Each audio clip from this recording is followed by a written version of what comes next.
अस्सलाम वालेकुम। आज के वीलॉग में हम बात करेंगे वज़ीर आज़म इमरान खान साहब के दौरा चाइना से मुतल्लिक। ये दौरा 3 से 5 फरवरी तक स्केजूल किया गया है। इस दौरे में वज़ीर आज़म इमरान खान साहब ना सिर्फ विंटर ओलंपिक्स की इफ्तिताही तकरीब में शिरकत करेंगे बल्कि चाइना की टॉप लेवल की लीडरशिप के साथ बाहमी दिलचस्पी के उमूर पर मुज़ाकरात भी करेंगे। ये मुज़ाकरात किस नौइयत के होंगे, इस सिलसिले में मैं आपको right from the horses mouth यानी कि चाइना में पाकिस्तान के सफ़ीर जनाब मोइनुल हक साहब की ज़ुबानी ये बताऊंगा कि पाकिस्तान सी पैक के फ़ेज़ 2 में चाइना से किस नौइयत का ताउन मांग रहा है और इस दौरे से क्या क्या डेवलपमेंट्स होने की तवक्को है। इसके अलावा इसी प्रोग्राम के दूसरे हिस्से में मैं आपको ये भी बताऊंगा कि अमेरिका बहादुर इस सिलसिले में पाकिस्तान से क्यों नाराज़ हो सकता है, इस दौरे के आलमी सतह पर क्या असरात मुरतब हो सकते हैं और पाकिस्तान को किस किस्म की पाबंदियां इस दौरे से फेस करनी पड़ सकती हैं, इस पर हम बात करेंगे। शुरू करने से पहले एक क्विक रिमाइंडर कि अगर अभी तक हमारा चैनल सब्सक्राइब नहीं किया तो चैनल को ज़रूर सब्सक्राइब कर लें। चलिए शुरू करते हैं। वज़ीर आज़म इमरान खान साहब 3 से 5 फरवरी तक चाइना का ये दौरा कर रहे हैं। ये दौरा इस हालात में किया जा रहा है जब बड़े बड़े ममालिक जैसे कि यूएस, कनाडा, ऑस्ट्रेलिया और बरतानिया उन्होंने विंटर ओलंपिक्स का बाइकआउट कर दिया है। उन्होंने ये बाइकआउट एगोर मुसलमानों के साथ चीन के नारवा मुबैना तौर पर नारवा सलूक के नतीजे में एहतजाजन किया है और इस सिलसिले में जब इन बड़े बड़े ममालिक ने इस ओलंपिक्स का बाइकआउट कर दिया है तो वज़ीर आज़म इमरान खान साहब का वहाँ जाना और चीनी क़यादत के साथ यकजहती का इजहार करना असल में आलमी दुनिया को एक वाज़ेह पैगाम देना है कि पाकिस्तान चाइना के साथ खड़ा है। We are the iron brothers और पाकिस्तान और चाइना की दोस्ती शहद से ज़्यादा मीठी और हिमालय से भी ज़्यादा बुलंद है। अभी माजी करीब में हमने देखा कि जब अमेरिका में डेमोक्रेसी समिट मुनक़िद किया गया उसमें चाइना और रशिया को दावत नहीं दी गई जबकि पाकिस्तान को इस सिलसिले में मदऊ किया गया था, मगर मदऊ किए जाने के बावजूद वज़ीर आज़म इमरान खान ने वहाँ अमेरिका का दौरा करने से माजूरी ज़ाहिर की और इससे चाइना की क़यादत यकीनन बहुत खुश हुई। एक यकजहती का पैगाम पूरी दुनिया में पहुँचाया गया कि अब पाकिस्तान और चाइना को अलग नहीं कर सकते। इस पॉलिसी पर पाकिस्तान में बहुत ज़्यादा तनकीद भी की जा रही है कि पाकिस्तान ने अपने तमाम अंडे एक ही बास्केट में रख दिए हैं और पाकिस्तान जो है क्लियरली वेस्टर्न वर्ल्ड को ये मैसेज दे रहा है कि हमारे अब आइंदा जितने भी सोशियो इकनॉमिक इंटरेस्ट्स हैं, मिलिट्री इंटरेस्ट्स हैं, स्ट्रेटेजिक नौइयत की जितनी भी हमारे रिलेशंस हैं उसमें हम चाइना के साथ खड़े हैं।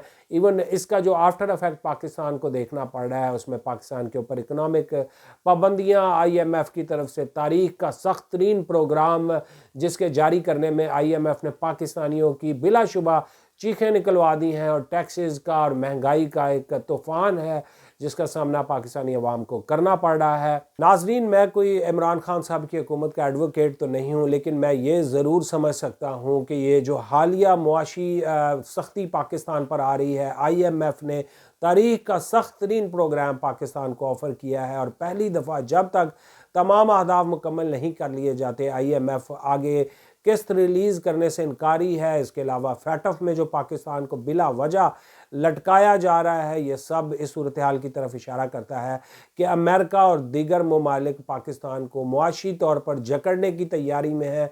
जैसा कि पूरी दुनिया में वॉर पैराडाइम शिफ्ट हो चुका है और अब दुनिया में मुल्कों को जंग के ज़रिए नहीं बल्कि मुआशी दिगर गूँ सूरत हाल के ज़रिए तोड़ने की कोशिश की जाती है। अगर पाकिस्तान ने इस सिलसिले में एक बहुत ही वाज़ेह स्टांस लिया है कि ए तायर लाहौती उस रिज़्क से मौत अच्छी जिस रिज़्क से आती हो परवाज़ में कोताही, तो पाकिस्तान जो है वो तमाम मुआशी पाबंदियों का सामना करने के लिए तैयार है।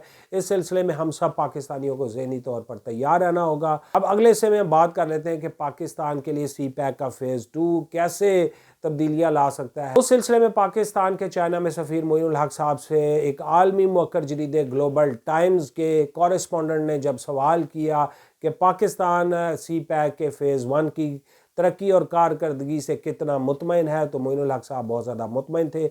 उन्होंने कहा कि पाकिस्तान और चाइना का सी पैक के फ़ेज़ 1 में तमाम तर फोकस इंफ्रास्ट्रक्चर डेवलपमेंट के ऊपर था जिसमें रोड्स और एनर्जी को बुनियादी अहमियत दी गई थी। आप देख सकते हैं कि पाकिस्तान में तकरीबन तमाम बड़ी मोटरवेज़ मुकम्मल की जा चुकी हैं और इसके अलावा एनर्जी के बड़े बड़े मंसूबे जिसमें 878 किलोमीटर लंबी लाहौर ता मटियारी 660 kV की ٹرانسمیشن لائن بچھائی جا چکی ہے۔ اس کے علاوہ Quaid Azam solar power project, Karachi میں اٹامک پاور پروجیکٹ اور کول کے دیگر بہت سارے پروجیکٹس کے منصوبے شامل ہیں۔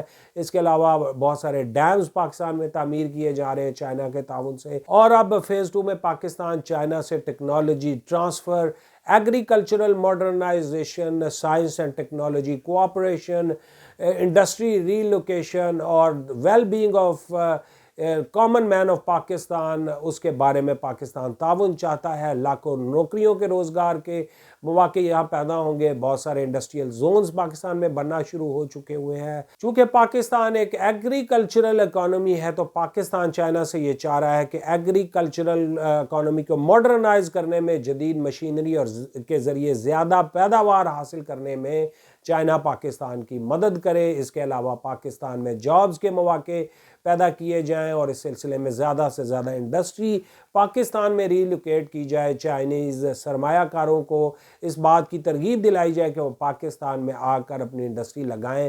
اس سلسلے میں انہیں کافی سہولیات بھی دی جا رہی ہیں۔ معین الحق صاحب نے یہ انکشاف کیا کہ عمران خان صاحب کی حکومت نے جیو پولیٹکس سے اپنا اسٹریٹجی شفٹ چینج کیا ہے اور اب ان کا تمام تر فوکس جیو اکنامک پالیسی کے اوپر ہے۔ حال ہی میں جو ہماری قومی سلامتی پالیسی کا اجرا کیا گیا ہے اس میں بھی بنیادی اہمیت اکانومی کی بہتری کو دی گئی ہے، اکانومی سیکیورٹی کو فوکس کیا گیا ہے۔ تو اس صورتحال میں یہ اندازہ لگانا مشکل نہیں ہے کہ پاکستان میں بہت جلد انشاءاللہ ایک اکنامک ریولوشن آنے جا رہا ہے، بہت ساری نوکریاں پیدا ہوں گی، پاکستانیوں کی قوت خرید بڑھے گی، زرعی اجناس کی قیمتیں سستی ہوں گی اور انشاءاللہ ہم وہ دن دیکھیں گے کہ پاکستان دنیا کے ملکوں کی قیادت کرنے کی پوزیشن میں ہوگا۔